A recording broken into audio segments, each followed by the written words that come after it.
Hello, join me in my flat tonight as I ponder planting my broad beans tomorrow. And the thought occurred to me, just as I was using my dwarf French beans that I've bought from the supermarket, that I am really looking forward to having homegrown harvests. I cannot wait for it. In fact, for my sanity, I want a good harvest of beans. Right, I'm off to finish my dinner. See you tomorrow.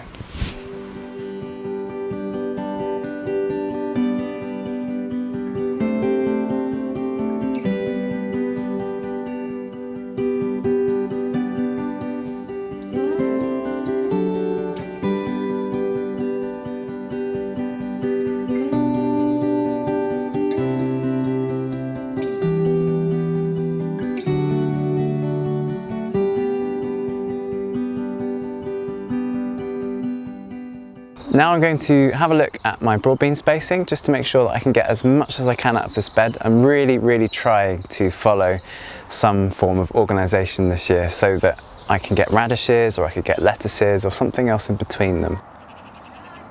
I'm spacing my broad beans about 45 centimetres apart, and I'm planting them in double rows, so that's where you squeeze them together in a smaller space, but you do like a sort of zigzag pattern down through your plot. What I love about broad beans is it's not just the fact that you get these really tasty beans at the end of it when you're harvesting, it's that you get these loads of stems, so you can plant one seed and you end up with like 3 or 4 stems coming up, and they're essentially like new plants, and each one of them will flower tons and tons of flowers and you'll get tons and tons of beans. How amazing is that? However, I've only ever been able to get about 14 plants, so this year I've actually beaten that record already. It's a good mark of how this year I feel good about this year. I've got about 18 plants, I think. 1, 2, 3, 4, 5, 6, 7, 8, 9, 12, 13, 14, 15, 16, yeah, about 18. So I'm 4 over the mark. If I can get a few more in, then I can get up to the golden 30, fingers crossed.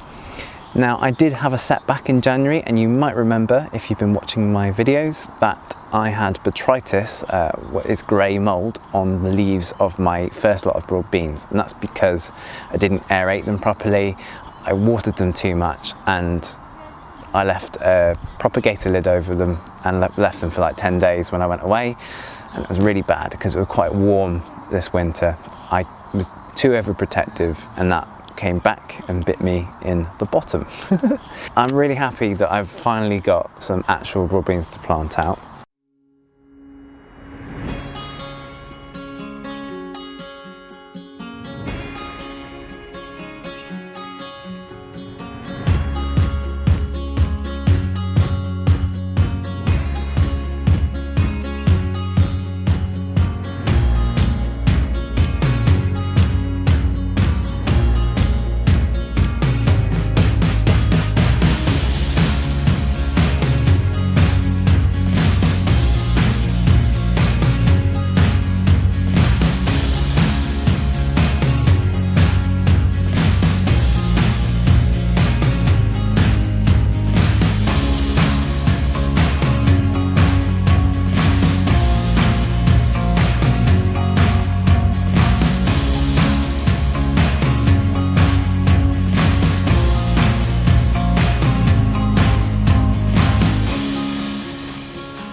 This is my first broad bean bed that I started, so the plan here is to get this, so we've got 2 rows here.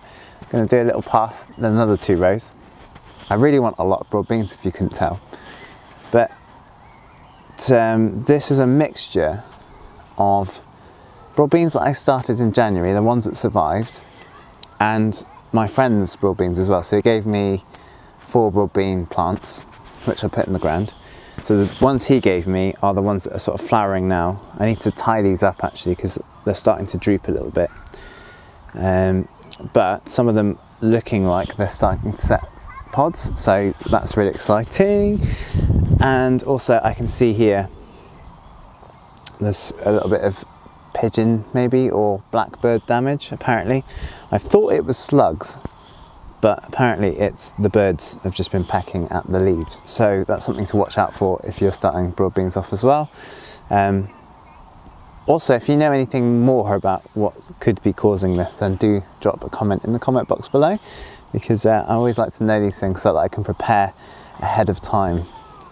Already these are starting to stem out and they're looking a lot healthier than they were before. This one is one that I sowed, and then these two down here are ones that I took from the polytunnel. We've got a few more that I need to fill, so there's lots of spaces here, so I need to get some more in the polytunnel. I'm back up today to check on the broad beans just to see how they're doing. Unlike the broad beans that have been out for a little while and have been pecked, I think, these broad beans look a lot better, so I am hopeful that they will grow nice and healthily and they'll get nice and big very soon. Another thing I love about broad beans is they're really frost tolerant, so I haven't needed to worry about hardening them off, and I don't need to worry too much about the cold nights coming either. So whilst they sit in the ground and get nice and big, I can worry about everything else, and then hopefully we'll get a harvest in June. Thank you for tuning in and watching this latest allotment diary. I hope you enjoyed it. I've got plenty more videos on the way, so don't forget to hit subscribe if you want to follow me on my journey as I learn to grow more of my own food. And if you like this video, don't forget to hit the like button below. How are your broad beans this year? Are you getting harvests already? Let me know in the comments below. I'll see you in the next video. Bye!